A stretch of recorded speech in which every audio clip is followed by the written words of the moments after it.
இயேசுவாவின் மணவாட்டி சபை வழங்கும் வாழ்வின் வழி. சத்தியத்தை அறிவீர்கள், சத்தியம் உங்களை விடுதலையாக்கும். பரிசுத்த வாழ்வு. மே மாத மடல் 2024. எமது அன்பின் நண்பர்களே, நித்திய வாசியும் பரிசுத்தர் என்கின்ற நாமமுள்ள மகத்துவமும் உன்னதமான பிதாவாகி தேவனை உயர்த்தி நாம் செய்த நீதியின் கிரியை நிமித்தம் அவர் நம்மை ரட்சியாமல் தமது இரக்கத்தின்படியே மறுஜென்ம முழுக்கினாலும் பரிசுத்த ஆவியினுடைய புதிதாக்குதலினாலும் நம்மை ரட்சிக்கிற இயேசு என்று அழைக்கப்படுகிற கர்த்தராம் இயேசுவாவின் நாமத்தில் உங்களை வாழ்த்தி பரிசுத்த வாழ்வு என்கின்ற இந்நற்செய்தி உங்கள் மத்தியிலே வலம் வருகின்றது. புதிதாய் பிறந்த குழந்தை எச்சூழலில் வளர்கின்றது, யாரால் வளர்க்கப்படுகின்றது என்பதை பொறுத்தே அதன் நடை உடை பாவனை வளர்ச்சி அமைகின்றது. குழந்தைகள் கலங்கமில்லாதவைகள் என்றாலும் அவை பெற்றோரின் மூதாதையரின் குணாதிசயங்களை பாவ சாயலை தரித்தவைகளாகவே பிறக்கின்றன. மீன் குஞ்சுக்கு நீந்த கற்றுக் கொடுக்க வேண்டியதில்லை, பன்றிக்கு சேற்றில் புரள சொல்லிக் கொடுக்க தேவையில்லை.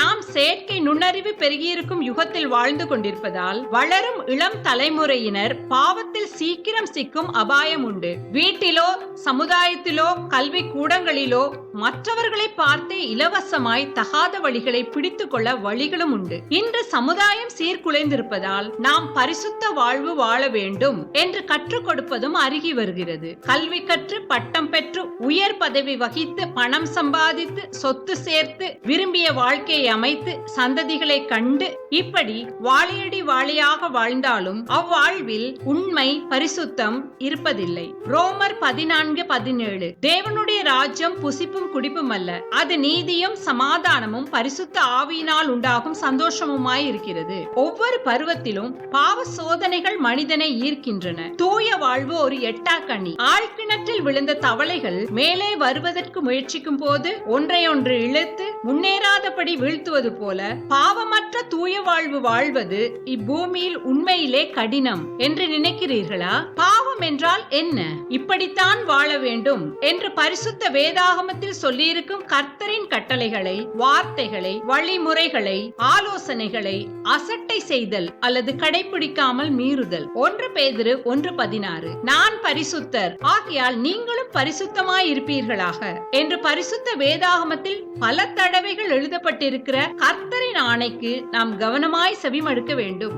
ஒருவனுக்கு ஒருத்தி என்ற நியதியின்படி ஆணையும் பெண்ணையும் உருவாக்கி பரிசுத்த விவாகத்தை ஆசீர்வைத்து மனிதர் பரிசுத்த சந்ததியை பெற்று பூமியை ஆண்டு கொள்வதே கர்த்தரின் திட்டம். ஆனால் கர்த்தரின் சாயலின்படி ரூபத்தின்படி உருவாக்கப்பட்ட ஆதாம் ஏவாளின் பரிசுத்த வாழ்வை குலைத்து போட தனது மயக்கும் பேச்சினாலும் தந்திரத்தினாலும் சத்துருவாகிய சாத்தான் வஞ்சித்தானே. கீழ்ப்படியாமையினால் அன்று தொடங்கியது பாவம். பாவம், அக்கிரமம், துன்மார்க்கம் பெருக ஆரம்பித்தது. சூரியன் மறையும் போது வெளிச்சம் மறைந்து காரிருள் பூமியை கவ்விக் கொள்வது போல பாவம் தேவ வெளிச்சத்தை, தேவ மகிமையை விட்டு மனிதனை தூரமாய் விலகி போக செய்து விட்டது. ரோமர் 3:23 எல்லாரும் பாவம் செய்து தேவ மகிமை அற்றவர்களாகி என்ற வேத வசனத்தின்படி சந்ததி சந்ததியாய் கெட்டுப்போய் தேவனை மறந்து அவர் உறவை இழந்தனர். மனிதர்களாகிய நாம் பரிசுத்தம் உள்ள தேவனுக்கு சொந்தமானவர்கள். இப்பூமியும் அதிலுள்ள யாவும் தேவனுக்குரியது. பரிசுத்தமாய் வாழ்ந்து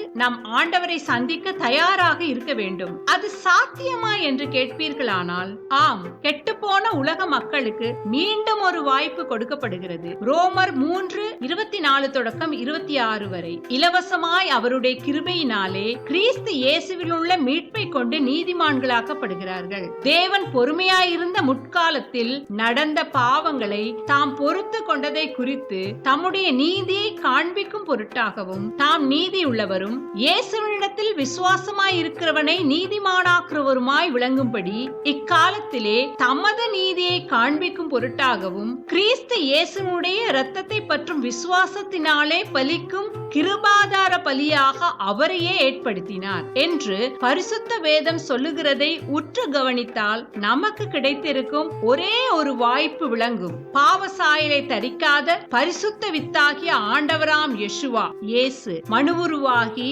இப்புவியினில் அவருக்கு பின் பிறந்து வாழப்போகிற யாவருக்கும் எல்லா நிலைகளிலும் பாவம் செய்யாமல் வாழ்வதெப்படி என்று முன்னுதாரணமாய் தூய்மையாய் வாழ்ந்து காட்டினார். அவர் மரித்தது கூட எமக்காகத்தான் நண்பர்களே.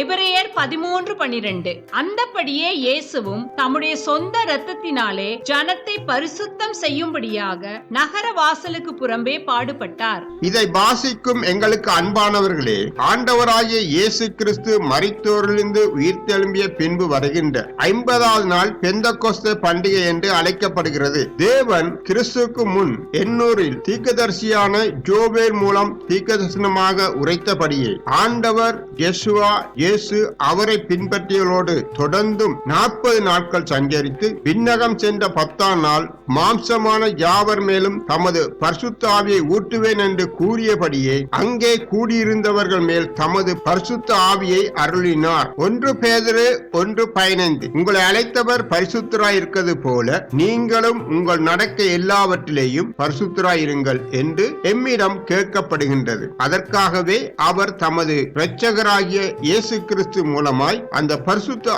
ஆவியை நம்மேல் சம்பூர்ணமாய் பொழிந்தருளினார். தீத்து 3:7. தேவனுடைய ஆவியை பெறாமல் எளிதில் தூய வாழ்வை நோக்கி நடைபோட முடியாது. ஏனென்றால் உலகம் பாவம் என்ற இருளில் மூழ்கி கிடக்கின்றது. எனவே பரிசுத்த ஆவி எமக்கு தேவை. ஆண்டவர் இயேசுவை ஏற்றுக்கொள்ளும் போது அவர் மூலம் பரிசுத்த ஆவியின் வல்லமையால் சாத்தானின் தந்திரங்களை முறியடிக்க முடியும். எபேசியர் 1:13 சொல்லப்பட்டபடி நீங்களும் உங்கள் இரட்சிப்பின் சுவிசேஷமாகிய சத்திய வசனத்தை கேட்டு இயேசுவின் விசுவாசிகள் ஆகும் போது வாக்குத்தத்தம் பண்ணப்பட்ட பரிசுத்த ஆவியால் அவருக்குள் முத்திரையிடப்படுவீர்கள். 1 தெசலோனிக்கேயர் 4:7. தேவன் நம்மை அசுத்தத்திற்கல்ல பரிசுத்தத்திற்கே அழைத்திருக்கிறார். எனவே கர்த்தராகிய இயேசு கிறிஸ்துவை உள்ளத்தில் ஏற்றுக்கொண்டு அவரது மீட்பை பெற்று அவர் வழியை கைக்கொண்டு பிழையற்றலாக பரிசுத்தமாயிருக்க அவர்தாமே உங்களை வழி நடத்தும்படிக்கு தொடர்ந்து ஜெபிக்கிறோம். மீண்டும் சந்திப்போம் அன்பானவர்களே. இப்படிக்கு